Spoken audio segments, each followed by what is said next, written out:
మదనపల్లె ఘటనపై మంత్రి అనగాని సత్యప్రసాద్ సంచలన కామెంట్స్ చేశారు.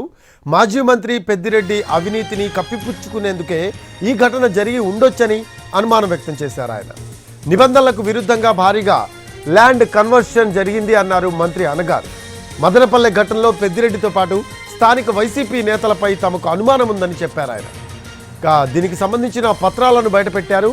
ల్యాండ్ కన్వర్షన్ కోసం పెద్దిరెడ్డి సతీమణి స్వర్ణలత దరఖాస్తు చేసుకున్నారంటూ కొన్ని డాక్యుమెంట్లు చూపించారు మంత్రి అనగాని. శాతం అతని కంట్రోల్లో ఉంది కాబట్టి, ఎందుకంటే గత 1000 కోట్ల రూపాయల దాదాపుగా అక్కడ అవినీతి జరిగింది పెద్దిరెడ్డి గారు ద్వారా అని చెప్పేసి అక్కడ మా ఎమ్మెల్యే కూడా గత వారంలో కూడా చెప్పటం, వెళ్ళి ఆ ఎంఆర్ఓని ఆర్డీఓని అడగటం, ఈ పేపర్ల గురించి కూడా అడగటం.